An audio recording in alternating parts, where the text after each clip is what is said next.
उपस्थित आन्दोलनको घाइते पनि हो है मित्र मित्र तीन कुनैको घटनामा म एउटा वृद्ध आमालाई लिएर कुदिरहेको दृश्य देख्नु भएको थियो नि एउटा बेपत्ता परिवार मेरो छोरो 25औं वसन्त भयो आजसम्म राज्यले खोज्दैन जो माओवादी बेपत्ता परिवारको आमा लक्ष्मी प्रसाद लक्ष्मी माया आचार्य हुनुहुन्थ्यो त्यो त्यतिखेर जुन राज्यले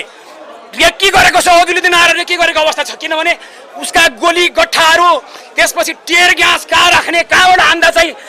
लडाउन सक्छु म चाहिँ राजावादी राष्ट्रवादीहरूलाई भन्ने यी अपराधीहरूले षड्यन्त्रपूर्वक जाल बुनेर ताना मुनाबाट गोली हानिएको छ एउटा चाहिँ राष्ट्रिय गान गाउँदा गाउँदै मञ्चमा गोली हानियो त्यो बेला पनि हामी भिडन्तमा पर्यौं गोली छलिएर गयो तर धन्य भगवान कृपाले हामी आज नाफाको जिन्दगी हो यो हाम्रो भन्नुस् अरु के हामीले यो आन्दोलन शान्तिपूर्ण हुन्छ तर हामी उग्र बन्दैनौं तर राज्यले एउटा कुरो भयो भने के गर्नुहुन्छ पहिलो कुरो आग्रह गर्छौं यसको यिनीहरुको सद्बुद्धि आओस् तपाईहरुको सत्ता हामीले खोज्ने होइन खोज्ने होइन